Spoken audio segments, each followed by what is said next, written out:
Syederalun ancaman para pelaku usaha pariwisata di Labuan Bajo untuk melakukan aksi mogok kerja mulai dibuktikan.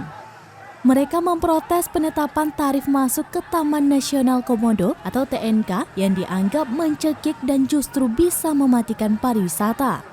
Aparat kepolisian membawa sejumlah pelaku pariwisata yang melakukan aksi mogok di sekitar jalan menuju Bandara Komodo, Labuan Bajo, Nusa Tenggara Timur.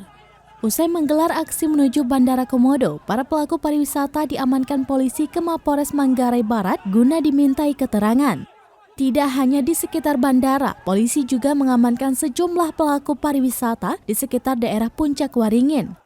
Menurut polisi, saat ini Labuan Bajo masuk siaga 1, karena itu pihaknya berusaha mengamankan objek vital Bandara Komodo.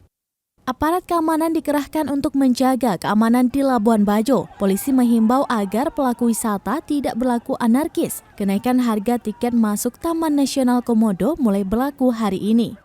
Tiket masuk yang semula Rp150.000 kini menjadi Rp3.750.000.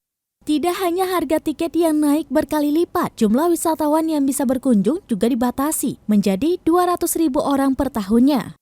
Menanggapi hal ini, Bupati Manggarai Barat menyatakan tetap menghargai setiap warga negara mengeluarkan pendapatnya. Tapi pemerintah akan menindak tegas siapapun yang berlaku anarkis atau melanggar hukum saat menyampaikan orasi.